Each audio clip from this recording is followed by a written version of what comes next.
নমস্কার বন্ধুরা, আমার শখ চ্যানেলে আপনাদের সবাইকে স্বাগত।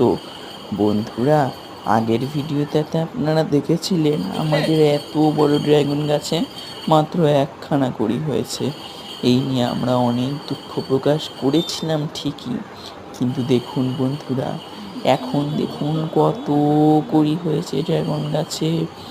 বন্ধুরা, আমরা তখন ড্রাগন গাছের কড়িগুলো দেখতেই পাইনি, নাকি এই ঘড়িগুলো নতুন হয়েছে তার সম্বন্ধেও আমাদের ধারণা নেই।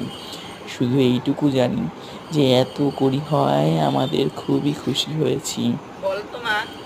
বন্ধুরা, এই কড়িগুলো শুধু হলেই হবে না, এই কড়িকে খুব সুন্দর করে পরিচর্যা করে ফুল থেকে ফল বানাতে হবে। আর প্রত্যেকটা আপডেটই আমরা আপনাদের সাথে শেয়ার করব। তার জন্য বন্ধুরা, এক্ষুনি আমাদের চ্যানেলটিকে সাবস্ক্রাইব করে দিন।